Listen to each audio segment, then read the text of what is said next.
And we've recently started getting more qualified, competent young people interested in the social business organization. At the moment, we are getting people from the private sector, we're getting confident people from the corporate sector moving in, because we as Murray Stopes Society are a social business organization. We run it like a corporate sector. So we've been able to attract more people now. Yeah. That's one of the questions I was actually addressing Dana in the beginning. Marketing to me is one of the major thrusts of any organization, particularly yours, where you need to be out there. Do you feel that's something that's perhaps not priority for MSI or MSS right now, where you are looking at a better quality product, far better outreach rather than promoting it at a higher level? We run clinics and provide clinical services, and we think our product is second to none. It's the gold standard for clinical services here in Pakistan and around the world. But if clients don't come to that clinic, then it doesn't serve our social aim. So we think marketing is fundamental to what we do. In fact, family planning in a place like Pakistan is a marketer's dream. 30% of women today are not practicing family planning, but want to.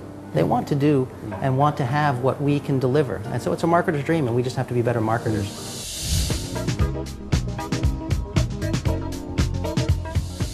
Lady and gent, corporate allegations. This is where I and Shoaib will ask you a series of statements in rapid succession, one after another. These statements are based on our corporate experiences, which I'm pretty sure will have been your corporate experiences, as you both have been part of the corporate world, i.e. the corporate rat race. You can only answer to these statements in the form of true or false. Don't say pass, it'll take the fun out of it. So I'll let Shoaib begin, and Shoaib will ask you to take his famous oath of telling the truth and nothing but the truth. The truth. Some of them are odd and obnoxious, but I'm sure you won't mind. All right. Ready? The higher up you climb the corporate ladder, the less work you tend to do. False. Okay. With conviction. Working in the social sector means less accountability and work pressure. False. Okay, this is what we hear, so you've said completely false, huh? It's lonely at the top. CEOs are quite friendless in their own companies. False. So This is a very different company, huh? Very different, yeah. okay. It pays more to work smart rather than to work hard. Agreed. Sure. The glass ceiling exists. Women should learn to live with it. False.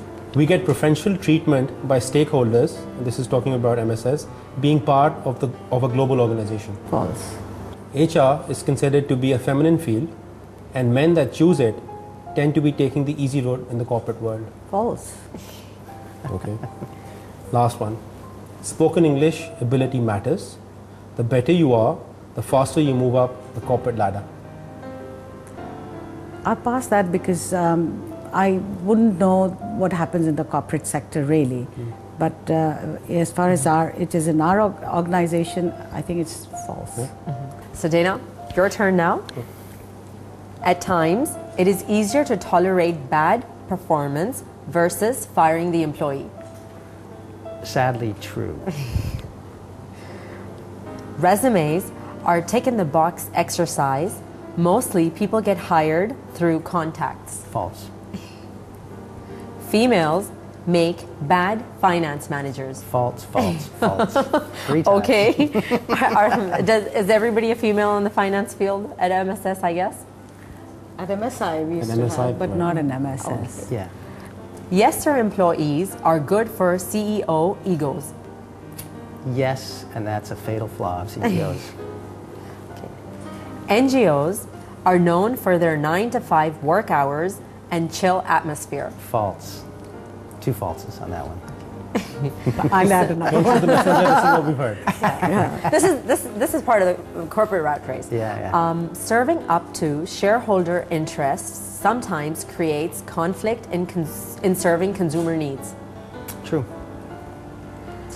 Finding talent for this industry is the most difficult task, as most people wish to move towards the regular corporate industry. True.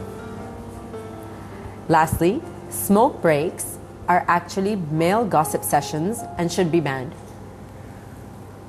That's a hard one. Are you a smoker? I think I'm we've been not a banned in the UK smoker. already. I believe in freedom, so I think false. False. Okay. We're going to have to pause right here and take a commercial break.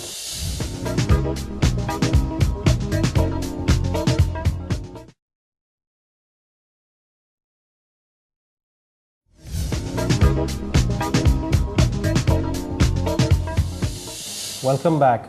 Today we have a social business organization, Mary Stopes Society and Mary Stopes International. Let's get back into our discussion with them.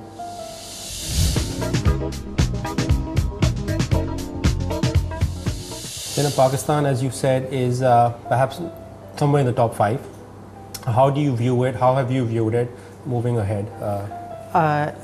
This is a great program, and I think that greatness starts with leadership. And when we're talking about our ideal team member, I think of Mohsina, because she takes that hard-edged business bottom line focus and combines it with soul, I guess, for being driven by a mission.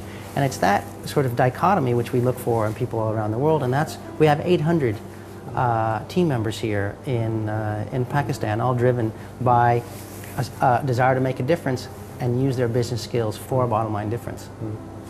Dr. Bilgrami, again, it's a challenging organization to be in, sector to be in specifically. आप 17-18 साल से specifically MSS के साथ हैं. What are the real challenges that you've actually faced and surpassed? I tell you, there have not been major challenges in the way I would say have been difficult for me to move on.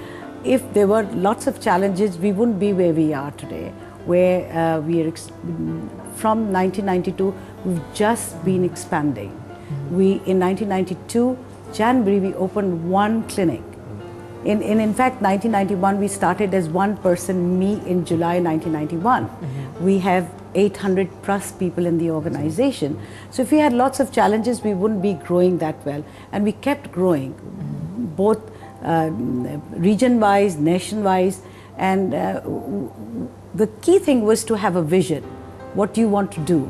And as a team, the core team all had a shared vision. So we had a vision that we want to be in every district of Pakistan to make a difference wherever there is a need. And so we were able to do that. The challenges were more from human resource, I would say. I think in Pakistan overall, there's a lacking of qualified, competent human resource. So to finding human resource has been the biggest challenge for us. And I would modify that by saying there's great human resource here, but just as you touched on earlier, it's difficult to attract them to the non-for-profit sector. They think that it will be soft and mushy and not be accountable. They think that we'll be here today and gone tomorrow. We've been here for 18 years, and we'll be here for 18 more years or until the problems are solved. I work in the NGO sector, I work with MSS a little bit as well. The level of training that these guys impart to their employees, it's completely uncanny. And I've seen them in hardcore training programs, and they're going through rigorous training, which is actually giving them a skill. And that's what sometimes people don't realize, because in corporations it's training for fun. This is training for actual work, and this actually gives them a skill in the long term. Yeah. A very good idea to tap Pakistani talent is to go to the business schools or the marketing and management schools that exist in Pakistan and actually advertise yourself there. Has that happened in the past? Yes, we've done it on a small scale, but you see, we have two areas of our work. One is our support office, which supports the whole